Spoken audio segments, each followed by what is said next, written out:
we've all been watching and reading the newspapers, and we've all been horrified.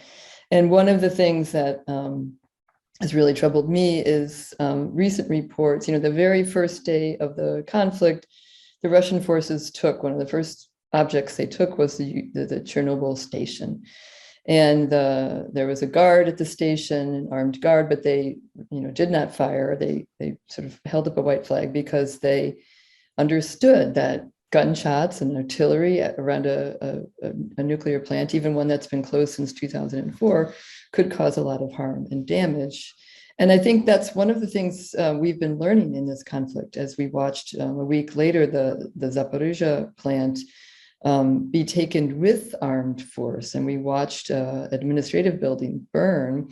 We've also saw later in the shots that a missile was lodged into one of the electric transformers of that Zaporizhzhia plant. Had it gone off, we would have had a bigger catastrophe on our hands. I think one of the things we're learning is that nuclear power was sought by Ukraine exactly for energy sovereignty from Russian gas and oil. But it's a very easy flag to capture. And one thing that's really amazed me as I've been studying nuclear history for almost 2 decades, but what I just realized in this conflict, as I went through the International Atomic Energy Agency books and the US Nuclear Regulatory Agency, is that all the disaster scenarios that they've planned out, they've stress tested those containment reactors buildings for a plane landing on them, for tornadoes, hurricanes and tsunamis, but not for something as inevitable and as human as warfare. None of them, and so when the shift crew called his boss in Slavutic, on that first day of war, when the Chernobyl plant was being overtaken, he said, what do I do? There's nothing in the protocols for how to respond when an army attacks our plant. And so then the other really horrifying bit of news that came out last week, and this is still in the rumor category, is that Russian soldiers who were stationed at the plant, as Russia has used these nuclear objects as safe havens to stockpile weapons and soldiers because they know Ukrainians won't fire at them, is that the Russian soldiers who were there, reports are that they were camping in the Red Forest and that they were starting to get sick. You just need to spend about, 10, 20 days in the Red Forest to get a dose that would make a person have acute radiation poisoning. And that's apparently what was happening. And a number of soldiers were taken to the radiation hospital in Gomel, Belarus. And reportedly one may have died. Now, if that's true, I think what this PowerPoint I'm going to give you in just a second takes on more importance, because what we saw after the Chernobyl accident was an international and a Moscow-led effort to minimize the health effects and the environmental effects of the Chernobyl accident.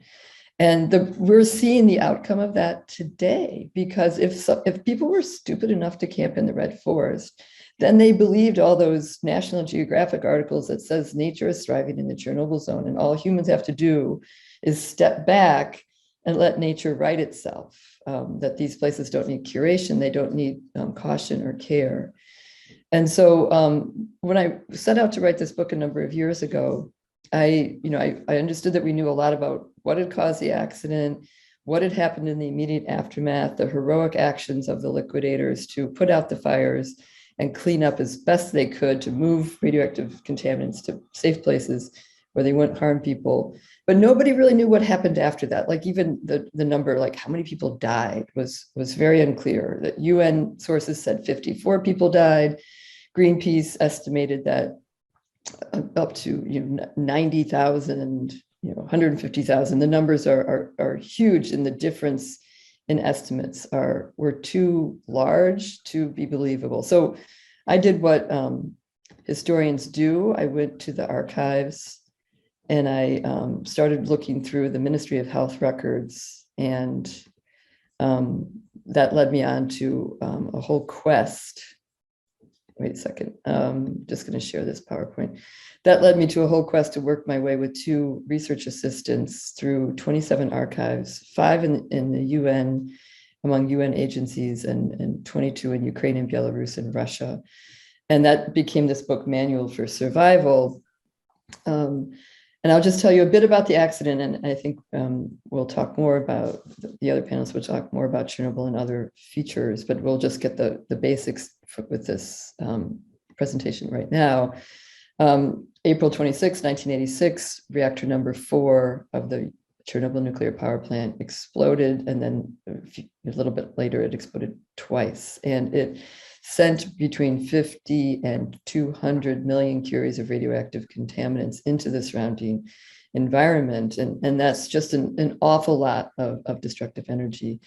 The Soviet authorities quickly created a zone they called it a zone of alienation. And after 3 days, they depopulated the big city of Pripyat here, about 50,000 people, and then surrounding 2 weeks, they depopulated about 120,000 people who lived in this larger area. They're mostly farmers. So we focus a lot on this zone, but what I was interested in is all this area around the zone that was contaminated, but we hear much less about it, and there's much less attention on these still populated areas. So for instance, I found in the archives that 3 days after the accident, the winds had shifted. They first went towards Sweden, northwest, and they shifted and started going northeast towards these big cities in Russia, Voronezh, Yaroslavl, and Moscow. And so in Moscow, they sent up pilots, and the pilots seeded the clouds over the clouds of radioactive fallout that were heading towards these Russian cities. And you can see from this map of Belarus, so the plant is down here, right across the border, and this is the Belarusian, this is Belarus. And so here, right here, you see these angry red spots. That's sort of ground zero, contamination from the immediate explosions. The pilots held off as they went over the city of Gomel, about 500,000 people. And then here they made it rain, letting rain fall on rural Belarus in order to save urban Russia. And that was a triage operation. There's about 200,000 farmers living down here. The only problem is they didn't tell anyone in Belarus they had done this, not even the leader of the Belarusian Communist Party. So people lived here. They didn't realize until 1989 that they were living in a second Chernobyl zone. You can see here rates of radioactivity are as high in the second Chernobyl zone as in the first Chernobyl zone. And this place wasn't fully depopulated. Here, after 2 weeks, here only 1999. So for 14 years, people lived here exposed to high level of radioactivity.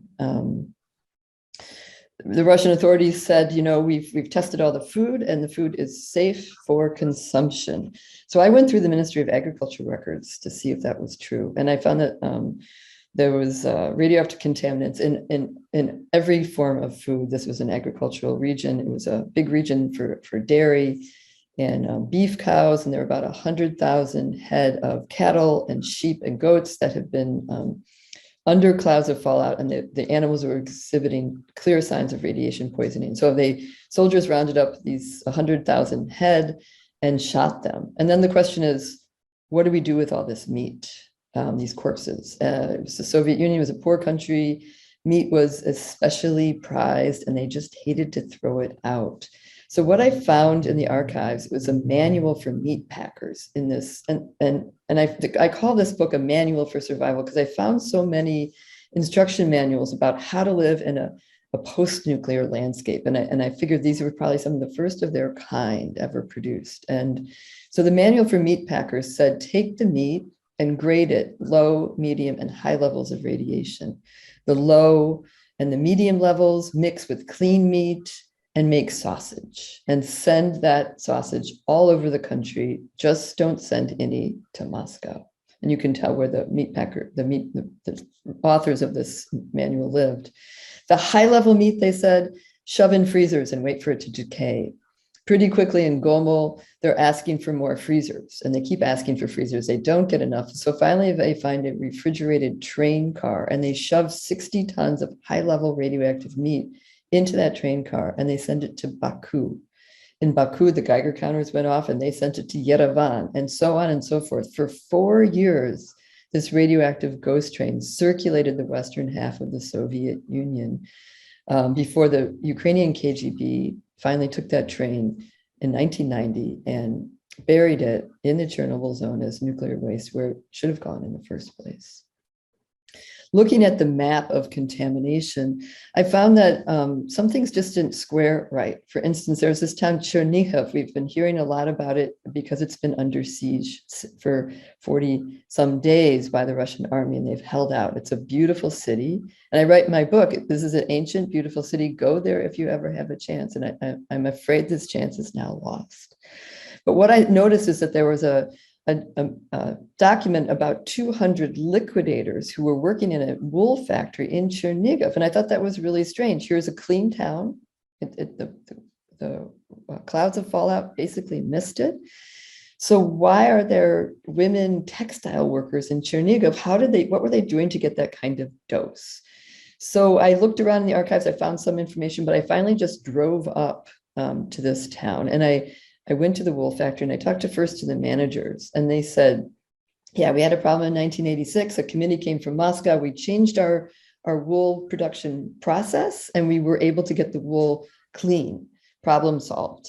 I said, well, can I go down in the line and see what it looks like? And they were, said, sure. And so I went down in the line and I met these women and they picked their names off the list of liquidators. They're like, that's me. But there were only 10 of them and there were 200 on the list. And I said, so where's everybody else? And they said, oh, they've either died or they've been invalided out on pensions. And they told me about parts of their bodies that ached or were diseased, and they correctly identified which radioactive isotopes had lodged in which organs of their bodies. And these women didn't have a high school education. Their job, what they were doing to get these kinds of doses was they were picking up dirty bales of wool that had just come from the field and moving them to their sorting tables. And doing that each time they were getting the bales measured about 3.5 microroentgen of radioactivity. That's like, hugging an X-ray machine while it's turned on and doing it many times a day. These women asked me, what about sure, we could get our wool clean using extra chromium cleaning process, but what about the wastewater leaving the plant? Did you ever ask the managers what happened to that water? And I didn't. And they said, we think it went into the drinking water reservoir. So I went back to the archives, and sure enough, these women were right about this environmental fact too. And with that, I started to understand that the experts, and the radiation monitors would parachute into these communities for a day or two, maybe a week. They'd gather information and they'd come away. Or the people who lived in these places, who knew everybody in their community, who knew who was getting sick, who knew what kinds of jobs people had. They knew the streams of waste. They knew where water went, the qualities of soil, the kinds of weather, that these people were experts in survival and experts in this disaster. And I started to trust more and more these voices I found in the archives of what I call everyday heroes who understood the problems in their communities and that the problems were dire. The Soviet government also announced in 1986 that they gave examinations to 900,000 people, and they found that there was no change in health statistics. And what I found as I worked my way through the archives that, and they also said that Moscow said that they had hospitalized 600 people in this famous hospital number 6 in Moscow for Chernobyl-related health illnesses. What I found in our count is not 600 people hospitalized in the summer after the accident, but 40,000 people hospitalized for Chernobyl exposures, 11,000 of whom were children. We found that as we went through the records that there was, the health problems were sort of immediate. People, especially kids, had enlarged thyroids that first summer after the accidents, a real sort of bloom of lung diseases and chronic pneumonia and bronchitis. It's the same kind of thing we see with people who've gotten radiation from cancer treatments. That takes over. This child has these strange allergies, skin lesions that sort of emerge out of nowhere, and the doctors are trying to figure it out.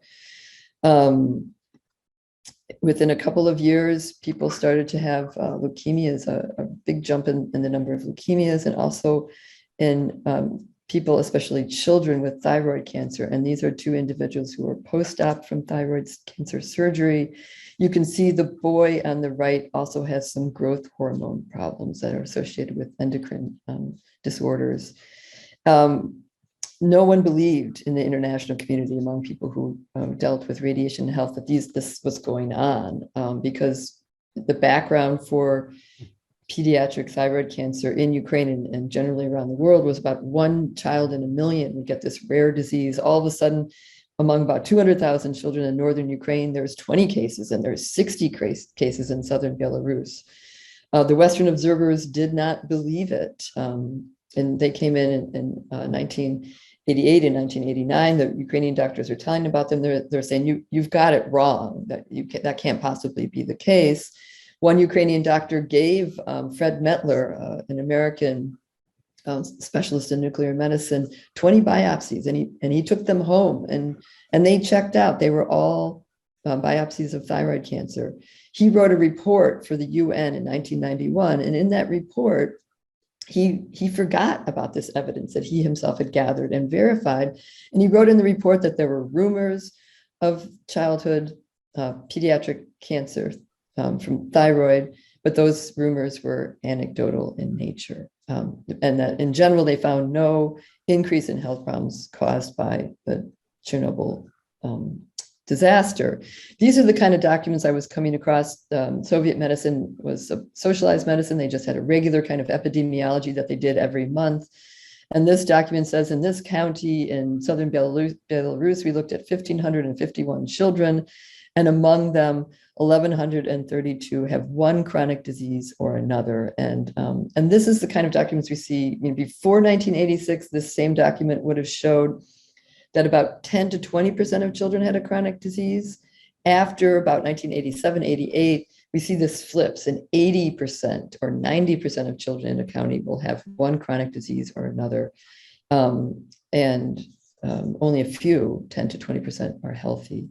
Here's another, just kind of giving you a sense of the record. This is children in southern Belarus who have chronic anemia. That is it's a blood problem from radioactive decay and ingested in radiation. And here you see this arrow leading to infinity.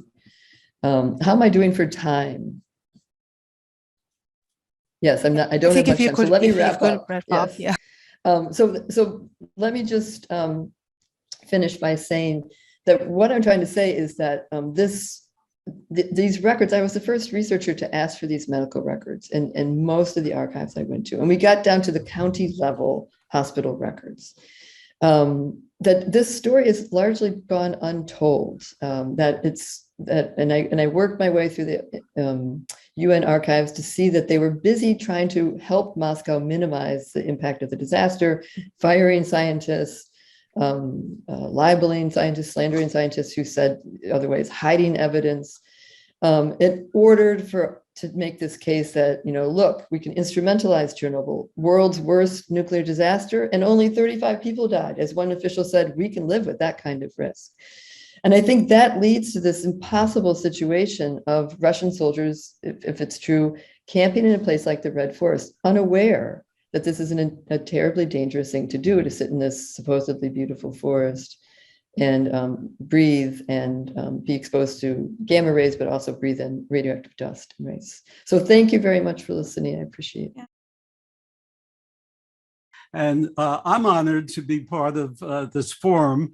I salute St. Andrews University for its initiative in bringing this information to a wider audience. It's very much needed.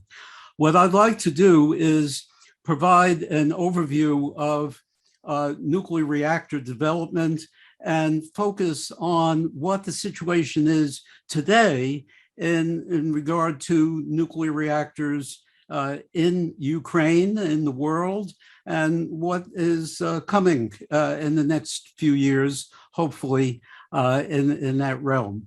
To begin with, I mean, there's no question that Chernobyl was a great disaster and that it was a huge cover-up, but that's many years ago.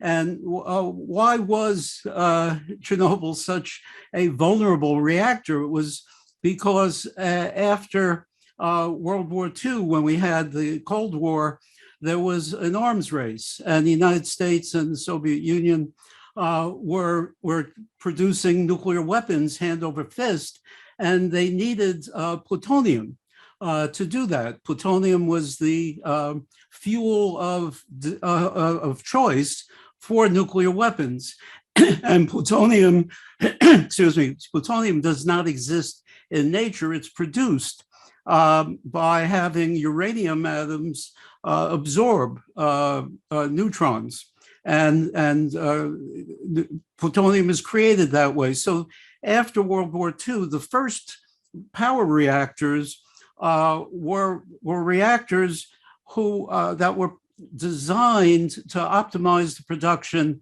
of plutonium. And the reactors from some of the early accidents, the Windscale accident in UK, which in 1957, which also was unfortunately covered up, was a plutonium production reactor, which happened also to be producing power. The RBMK design of the Chernobyl reactor was a design specifically for production of plutonium. And one of the great mistakes and unfortunate developments in the Soviet Union was to decide to use that same plutonium production reactor for civilian power. It was never designed for that purpose, and should never have been built as a power reactor. We also have the other major accidents which took place at 3 Mile Island in the United States and at Fukushima in Japan. Now, all of these reactors were designed more than 60 years ago, so they have very little relevance to the reactor technology of today, because we've had new generations of nuclear reactors being produced over the years since those accidents, including the including the Fukushima accident, the most recent in 2011. Perhaps we could show my slides. I'd like to, okay, we could go to the first slide.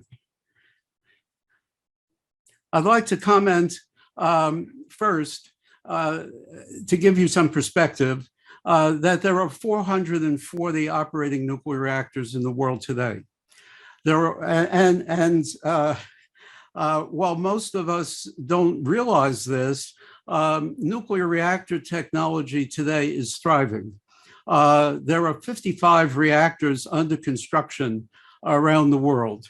And while the United States and the UK are not exporting reactors, and so we don't read much about that kind of activity in our countries, Russia, China, France, and South Korea are all in the reactor export business. And the leading exporter is Russia. And back in the 70s, they started creating a pressurized water reactor called the VVER. VVER stands for some words in Russian which I cannot pronounce. But the VVER reactor is used quite extensively in the Russian Federation today. There is 37 operating nuclear reactors, 22 of which are VVER reactors. And the Russian Federation has been the leader in the export of nuclear reactors. And I have this list of countries, but you see most of them are in Eastern Europe. And also we have VVER reactors in India and Iran. currently VVR reactors are being built in Egypt, Bangladesh, Jordan, and Turkey. The VVR reactors have an excellent safety record. Next slide, please. So what is a VVR reactor? VVR reactor is a pressurized water reactor. I must say that in order to understand the problems of nuclear reactors, it should be appreciated that the most serious component in terms of danger for nuclear reactors is water. The explosion at Chernobyl was not a nuclear explosion, it was a steam explosion. The reactor overheated, steam was created, and there was a gigantic steam explosion. The other danger of water is that when the reactor overheats, oxidation takes place, which breaks up the chemical components of water into hydrogen and oxygen. And unfortunately, hydrogen explodes. And so at Fukushima, there were 3 explosions, none of which were nuclear explosions. They were all hydrogen explosions because of the oxidation that took place at the 3 reactors. Now, what has happened during the years since these accidents is that reactors are designed to avoid these catastrophes. So that in Chernobyl, the reactor was very poorly designed. When it overheated, a boiling took place of the water, which allowed more neutrons to collide with the uranium, and the heating and boiling caused more heating and boiling. It was a positive feedback loop, which enhanced the heating and which accelerated the track toward a disaster and a meltdown of the reactor. The reactors today have negative feedback loops such that overheating causes the chain reaction to stop, to abate. These are, most reactors today are reactors which will shut down automatically. The reactor at Chernobyl had no containment structure. The VVER reactors are built to withstand an airplane crash. Now, while they were not built explicitly to guard against problems of war, guarding against an airplane crash is a pretty good safeguard in terms of impact from various explosions. Also, problems with past reactors is that the cooling systems have been vulnerable, particularly at Fukushima, so that the current reactors and VVER reactors have emergency cooling systems. They have not only a backup generator system to kick in if there's a failure of power in the region, but they have backup generators for their backup generators. Those were installed after the Fukushima accident. Also, there are systems in place to abate the spread of hydrogen and to counteract hydrogen development in these reactors to get rid of that explosion. Now, while I say there are 15 VVER reactors in Ukraine today, I should say that these came in over a number of years, and the VVER reactor has evolved through the years so that some of the early reactors don't have all the features of the later reactors, but there's been quite a lot of updating, not 100%, but that is a process that's been taking place. However, with all the VVER reactors in Ukraine, in the Russian Federation, and around the world, there have been no serious problems that I'm aware of VVER reactors. Could we go to the next slide? However, while VVER reactors are part of a class of reactors that we could refer to as third generation reactors, there is active development of what we call fourth generation reactors. And fourth generation reactors, for the most part, will not use water as a coolant. Instead of water, there are other coolants such as liquid sodium, liquid lead, liquid salts, and inert gases that are used. So that there are dozens of development programs taking place today with these new designs that eliminate the danger of water. And these development activities are coming to fruition today with the first successes in China. China has successfully developed liquid salt reactors and a high temperature gas reactor. They're just in the first implementation tests as we speak. In the Russian Republic, they have been successful in developing liquid sodium reactors for a number of years. And why is this desirable? It's desirable because not only do you not use water, which could generate steam or hydrogen explosions, but water boils at 100 degrees centigrade, as you know. So in order to use it in a reactor to develop heat, you have to have much higher temperatures, which means that the water has to be under high pressure. That is creating another danger in the construction and operation of the reactor.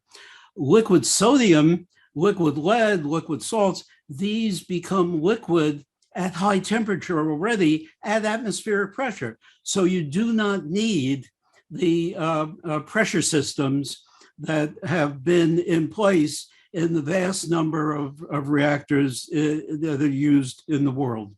Now, whenever I talk about nuclear reactors and explain some of the virtues of Generation 4 nuclear reactors, I'm immediately asked, well, what about waste?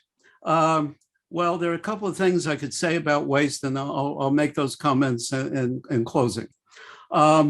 One is that there's two types of waste. There's low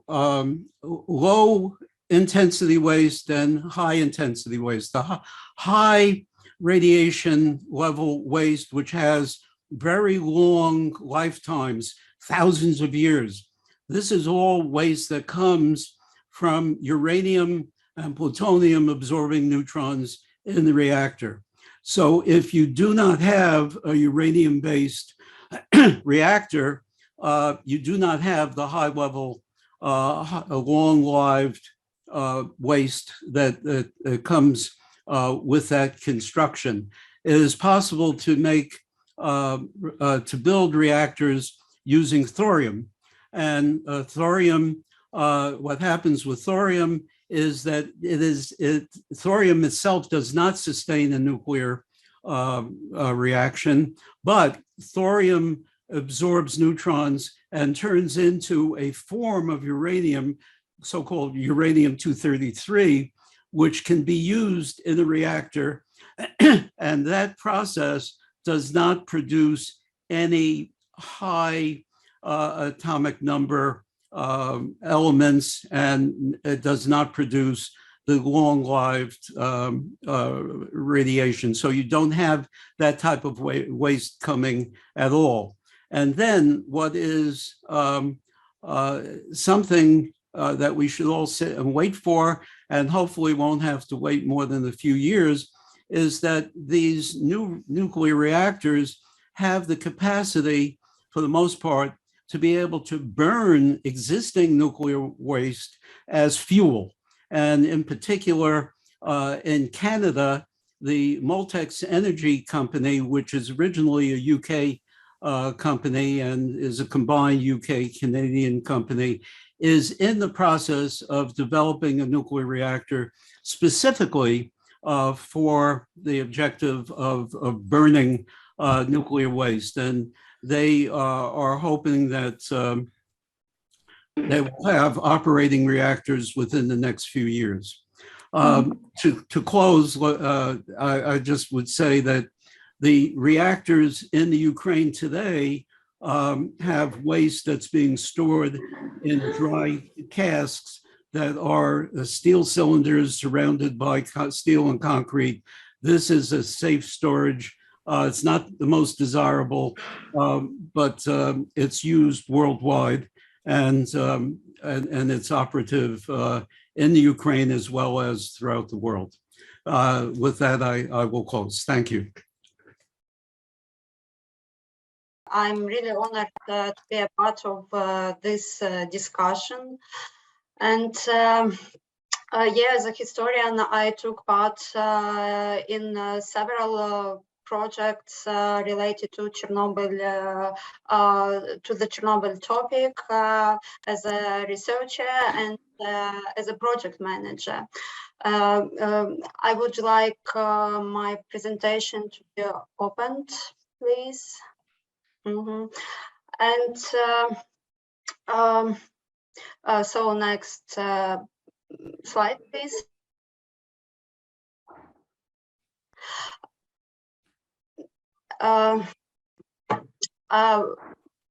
When I worked at the Chernobyl history workshop, which is located in Kharkiv, we had many projects related to Chernobyl disaster, and many projects which aim was to help people suffered because of Chernobyl disaster, and also because of the war in Ukraine, which started 2014. Anyway, today I would like to tell you about one, in my opinion, most interesting project because of its influence on the current war. Which I see. It's a project Vilcha Resettled Village. Please, next slide. Before to get to the project, I'd like to turn a bit to the history of Vilcha. Actually, there are two villages in Ukraine named Vilcha. The first one is located in Chernobyl zone. It's about 40 kilometers from the destroyed nuclear power plant and 7 kilometers from the Belarus border. At the beginning, only at the beginning of 19 was made a decision by Ukrainian authorities to resettle all the village inhabitants somewhere because of high level of contamination of this area. And from 1993 to 1996, exclusively for this Chernobyl, a new village named also Vilcha in the Kharkiv region, Volchansk area, and it is only 7 kilometers from the Russian border. About 80% of Vilcha inhabitants are internally displaced people, and more than 90% of them have disabilities. When this photo you see, it's this photo were taken in 2016. You can see Kharkiv Vilcha inhabitants who traveled to Chernobyl Vilcha. Chernobyl History Workshop made it possible for them to go to their native Vilcha, to see what left there and so on. Please, next slides. Yeah, and you can see it's not because of war, it's because of this Chernobyl disaster. There is no house there anymore. And next slide. Please, next slide. And next slide.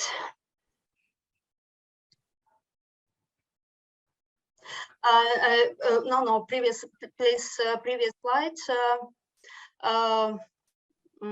Yes, thank you. It's really very important picture for the Vilcha inhabitants.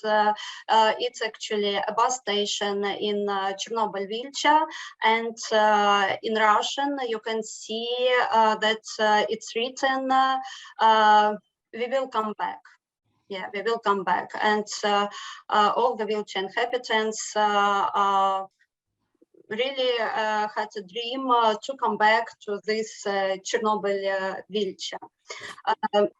So next slide, please. And as we know, in 2014, in Ukraine started the war, and there were a lot of refugees from Donbas region, and the residents of Kharkiv Vilcha welcomed their resettled families from the Lugansk and Donetsk region. There were a lot of empty houses in this Kharkiv Vilcha, so refugees from Donbas had a place where to live, and moreover, there was a center for women with children from Caritas, which helped them to find a new home, to start a new life, and so on. So this unique situation in this unique village encourage us to start an educational project, Vilcha Resettled Village. And Vilcha is a unique place where two big waves of Ukrainian internally displaced people met, and this experience, this experience of resettlement and adaptation, we decided to research. And the project Vilcha Resettled Village was carried out within Meetup German-Ukrainian Youth Encounters under financial support of the foundation, German Foundation, Remembrance, Responsibility and Future. Our partners in this project were Ruhr University Bochum, Germany, and the Ukrainian Association of Oral History, Ukraine. And the main goal of this project was to research the experience of forced resettlement from the Chernobyl exclusion zone and from the territories of the anti-terrorist operation zone, so from Donbas region, occupied Donbas region, and using internally displaced people's evidence from the Vilcha community. And back then we believed that such a project of studying this unique experience of resettlement would be really useful in those conditions of the war, and young people could understand much better the consequences of different disasters like Chernobyl tragedy and wars. Within this project, 20 German and Ukrainian students met in Ukraine. They had several really useful workshops in Kharkiv, and then they went to Vilcha, Kharkiv-Vilcha. Their task was to prepare material for creating an amateur documental film about the village and its inhabitants, and for publishing a book with essays about internally displaced people in Ukraine. In Vilcha, the students were living at the families of local inhabitants, and in particular those inhabitants who were resettled from Chernobyl Vilcha, and they lived there for 3 days. The idea was that the young people living together with the locals could dig deeper into the problem, could see the situation and all difficulties of resettlement, further adaptation, and so on from inside.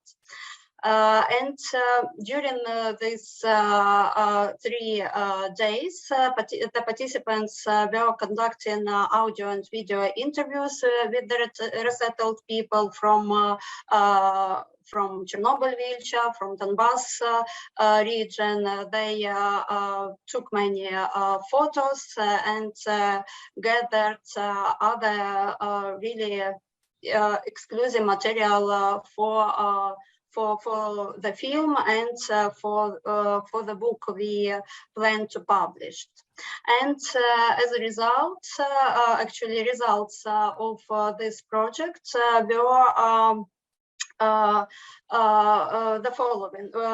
We created, students created a 50 minutes film, docu-film about this village, and we published a book of essay, Vilcha, the Resettled Village. Please, next page. Oh, next slide, sorry. Yeah, you can see a cover of this book, Vilcha, Resettled Village. And it's actually you can get the access to these materials are free on the internet.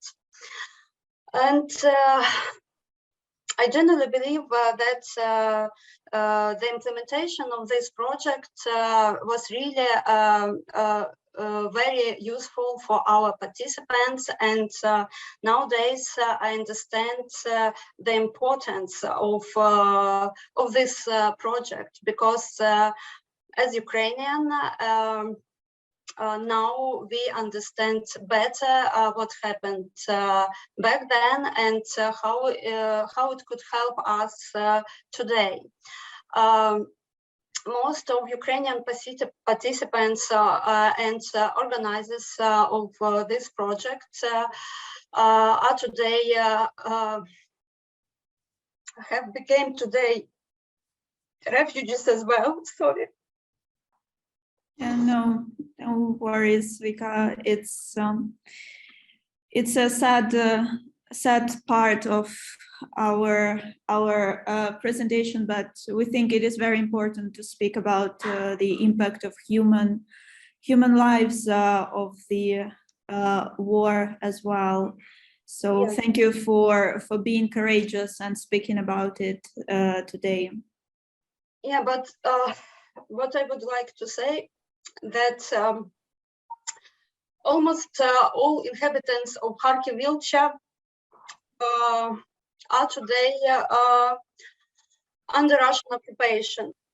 On the second day of the war, which started on 24th February, Russian troops crossed the border, the Russian border, actually, the Belarusian border as well, and both Vilchas, like Chernobyl Vilcha and Kharkiv Vilcha, were a lot of time under Russian control. Through Chernobyl Vilcha, Russian troops tried to reach Kiev direction, and fortunately we know, that several days ago they left Chernobyl zone, and anyway we don't know what will happen tomorrow. Anyway, Kharkiv Vilcha is still under Russian control. And the Vilcha inhabitants actually had and has no chance to evacuate from there, because for the on the second day of the war, when they occupied Vilcha and Vovchansk region, the only bridge, the only important bridge to Kharkiv direction was destroyed, and so there is no physical way to go to the territory which is under Ukrainian control, and there is no chance to help from our side them. We can send there any humanitarian help and so on. Anyway, they have only one way to escape this military acts. It's to go to Russia, which is really dangerous, and we actually don't know if it's possible. And all the time I keep in touch with a woman from this Kharkiv Vilcha, and I would like to tell about her a little bit more, because it's really very important person who helped us a lot during all our work in Chernobyl history workshop. Her name is Tatiana Semenchuk. She's a refugee from Chernobyl, Vilcha, and she's she's a head of the village organization Chernobyl Memory. And she's a real civil activist who helped a lot, not only Chernobyl refugees, but Donbass refugees as well. And we talk to her almost every day after this phone connection became accessible, and she can't say much on the phone. I hear it, like she even doesn't pronounce words like Russian, war, troops, and so on. She can just answer my questions, like, do you have something to eat? Yeah, we have still. Do you have possibilities to buy some meat? No, there is no. Do you have some humanitarian help? Yeah, we have, but we can't take it. Why? Because it's not ours. Is it Russian? Yeah. Like it's really difficult to say, but they really ready to die, but not to take some help from Russian hands. Yeah, and every time I, like today, I don't remember exactly, it's the second, it's the 43rd day of the war. Every time I phone to her, she cries a lot, and her most concerns is her daughters and grandchildren who were in Kharkiv, but nowadays they left Kharkiv. Anyway, she would like them to leave Ukraine, but not because of the war, because of these threats of a new nuclear explosion, because of this Russian troops' activities on Chernobyl nuclear power plant and Zaporizhia nuclear power plant. So people who suffered a lot because of Chernobyl disaster, they really are afraid of this, I don't know how to say, it's like the re-traumatization. Yeah, and this activity, and they really are afraid of this new explosion, because they really understand what does it mean for people, for health, and so on. And I would like to finish my speech with a short video, which is include to this amateur docu-film our students shot during this project. Could you please turn this video?